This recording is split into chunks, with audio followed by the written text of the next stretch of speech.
Diyan mga lando, Jilo Aransado. Silo Aransado ko. Oo. Saan yung lugar dito? Sir, Barangay Bangbang, Kalilangan. Ang Bangbang Zigzag Road sa Kalilangan, Bukidnon ay kilalang accident-prone area. Bukod sa mga insidenteng ito, may mga ulat din ng mga di maipaliwanag na pangyayari tuwing gabi. Ayon sa ilang kwento, may naririnig na boses ng isang babae. Tinood nyo na sir nga nagaparamdam diri sir. So na, Kay, sir, paramdam diri. saan man nga paramdam yung Kay, katong akong ugangan sir, mga alas 8 gabi, tingala ito. Gawas siya sa balay kay magpa-signal sa cellphone. Paggawas niya, sa portahan pa lang siya, diri na siya nakita diri nga bae, puti, dayon, walay ulo. Mga idol, magandang tanghali po sa inyong lahat. Dito na naman tayo mga idol no, kung saan dito sa may landmark Welcome Kalilangan Bukidnon. Kasi mga idol, nag-request si Sir Raymond Catalan na pwede ba mapuntahan ang area na to kasi sabi niya sa kwento mga idol, ito na area lalo na doon sa may pa-curve na marami na talaga ang naridisgrasya. At sabi pa niya mga idol, marami na ang nagparamdam, nangihingi ng tulong at may babae nagpapakita na walang ulo. So tara, magpapalipad tayo nandun. Bangbang Zigzag Road sa Kalilangan, Bukidnon ay kilalang accident-prone area. Sa aming isinagawang panayam sa isang residente ng lugar, kanyang ibinahagi na hindi na mabilang ang mga aksidenteng naganap dito sa paglipas ng panahon. dito? Diyan mga lando, Jilo Aransado. Silo Aransado ko. Oo. Saan yung lugar dito? Sir, Barangay Bangbang, Kalilangan. Kalilangan. Barangay Kalilangan po. Ang inyong lungsod, distansya ba dito? Unahan sir, Nahan. Bangbang, Kinora, as Barracks, Kalilangan dayon. Ayun. Dulol ra. So amo lang ikwando no kay namang ko'y nag-request sa mo diri daw sa Welcome to Kalilangan daghan daw mga disgrasya nga tabo. Oh. So daghan mo naay nag-ingon man nga naay magramdam so unsa ka tinudo unsa gid inyong experience. Tinood nyo na sir nga nagaparamdam diri sir. So na Kay, sir, paramdam diri. Bukod sa mga insidenteng ito, may mga ulat din ng mga di maipaliwanag na pangyayari tuwing gabi. Ayon sa ilang kwento, may naririnig na boses ng isang babae. so na Kay, sir, paramdam diri. unsa man nga paramdam niyo mo. Kay, katong akong ugangan sir, mga alas 8 gabi, tingala ito. Gawas siya sa balay kay magpa-signal sa cellphone. Paggawas niya, sa portahan pa lang siya, diri na siya nakita diri nga bae, puti, dayon, walay ulo. Asa nga side? Kanang dira hoy. Diri ra dapit. Kaning danang trapal. Unsa siya nagbaklay? Padulong pasbida siya dito. Nagbaklay? Siya. Ang iyang tiil, nakakuan gid sa yuta. Yes sir, lutaw sa sir. Pero wag gid sa ulo. Ulo. Ang nakita sa mugangan. Mga unsa oras? Mga alas 8 sa gabi. Babae na umiiyak at humihingi ng tulong. Mayroon ding mga nagsasabing may nagpapakitang babae na pugot ang ulo. Sa iyo Then, pa. medyo to sa kataligsik. Panahon. Oo nga panahon. So ano wala siya nagbaklay. Wala, murag lutaw ra sa sir ba, padulong sa babaw. Unya unsay reaksyon sa Nakakita umuga nga nagdo? Ni balik kay sulod sir nga nahadlok ko sir, taranta na sa sir. Nandok siya? Nahadlok siya. Pero sa tan-aw niya babae siya. Sir, babae sir kita. Sa ilang pagkakataon naman, may umano'y bumababang pasahero mula sa isang bus kahit wala namang nakikitang tao. So tanhaga kay bro. Kung unsa siya. Moto yung nakita. Nga nakita sir. Pag-uban ninyo nga na-experience. Katapod sa barkada. Dito po dapto ni kahoy itong najilimina. Oo, ya. Dire ko ato nangapi may akong barkada pagawas sila. Sige rek kabuang kay mga gikan magdiskuhan nangapi sa balay. Then ana si papa nga di mo kumpiyansa diha kay dahil sila magapakita. Ang akong barkada ningon na pud okay ra kay ugbae lang ana sila. Then pagawas nila nakita man dito paghayag sa kumong nakita nila. Naiwagan sa suga. Naiwagan sa suga. Unsa may nakita? Bae gapon nga puti. Pero nay ulo. Di nila maklaro ang ulo. Basta kay nakaputo siya. Oo. Di maklaro kay distansya naman. Nya puti ra nga. Dapat panda dito ba? Dito rapid sir. O katong barag ni aksog ana bro ba. Dito aksugano Banda oh. Dito rapid. Mga unsa oras po to? Nitabo. Kuha na to, mga alas 9, dahil to sa gabi. Kay, di ka nalang disco.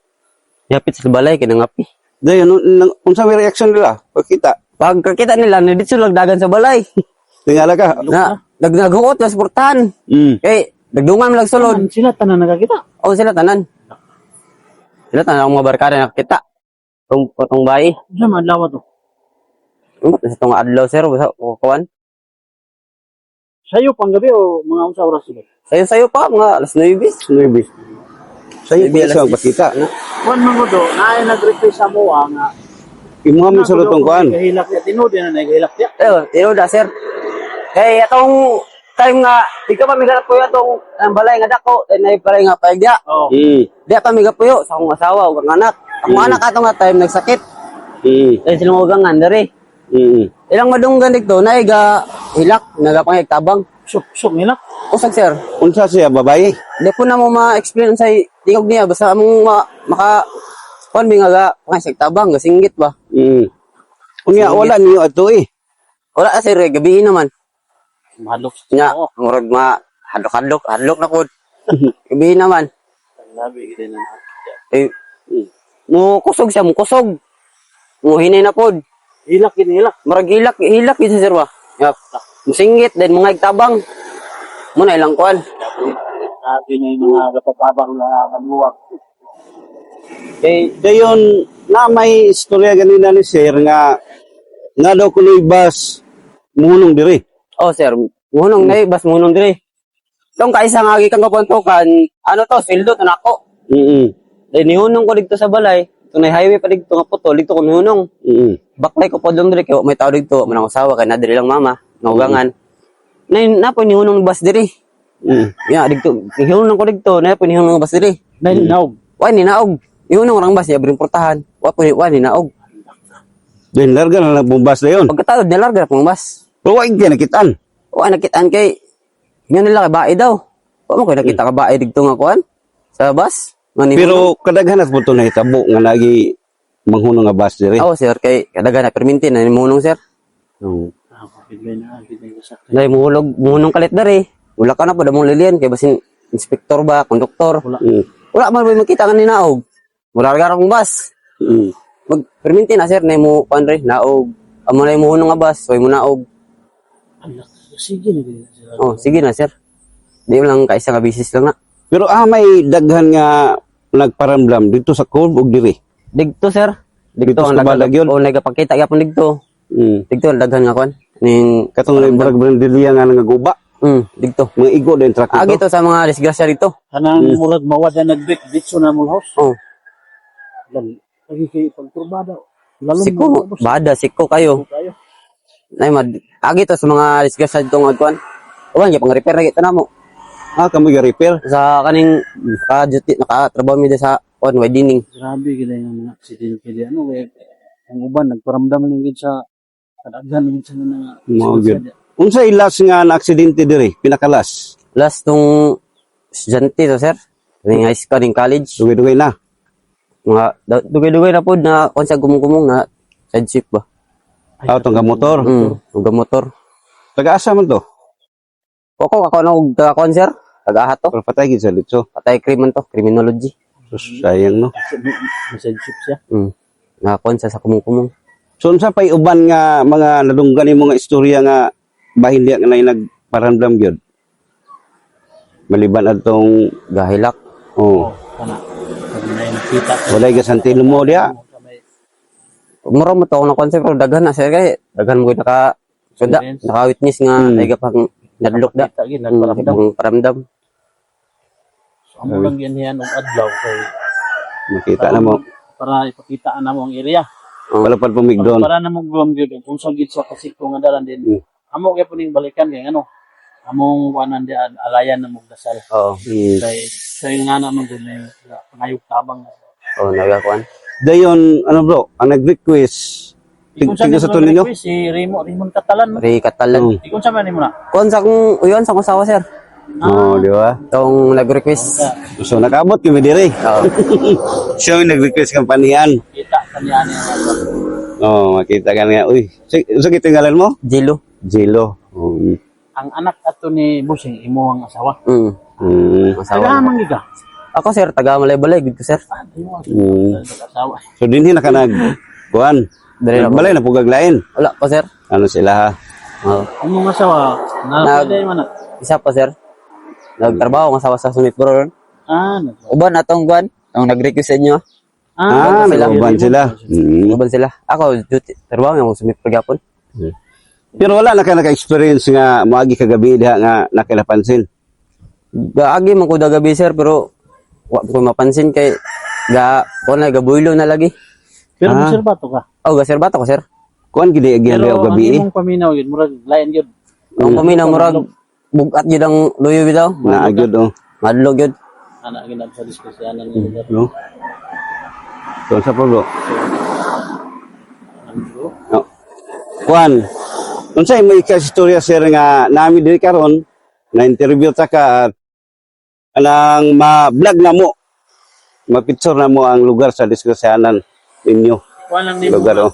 Kung sa imong ikastorya nga para awareness kita. So, kuan ring salamat po guro nani mo kay para maampuan pud ba. Kung unsay ilang kuan nila nang magtabang para masulbad na pud.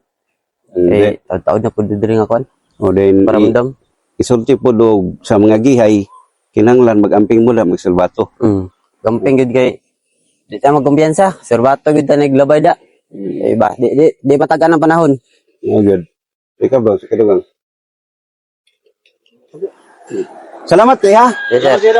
Salamat. Jelo. Dilo. Jelo Aransado. Salamat to.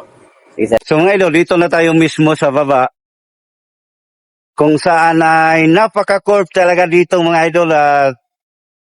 Dito na area. To, galing doon, no? Galing doon mga idol, yung curb. Marami na talaga ang na-aksidente dyan at nawala ng buhay.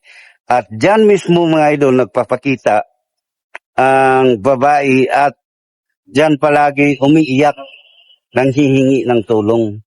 Kaya nandito tayo ngayon, tingnan natin yung kalsada. At magpapalipad tayo nandun para makita nyo at babalikan natin ang gabi dito para mag-aalay tayo ng dasal, magtirig tayo ng kandila para naman sa mga kaluluwa na nasawi dito. So mga idol, kung marami kayong mga request pa sa amin, ng mga accident front area, direct PM na lang sa amin no, at bigyan namin ng oras at pupuntahan namin.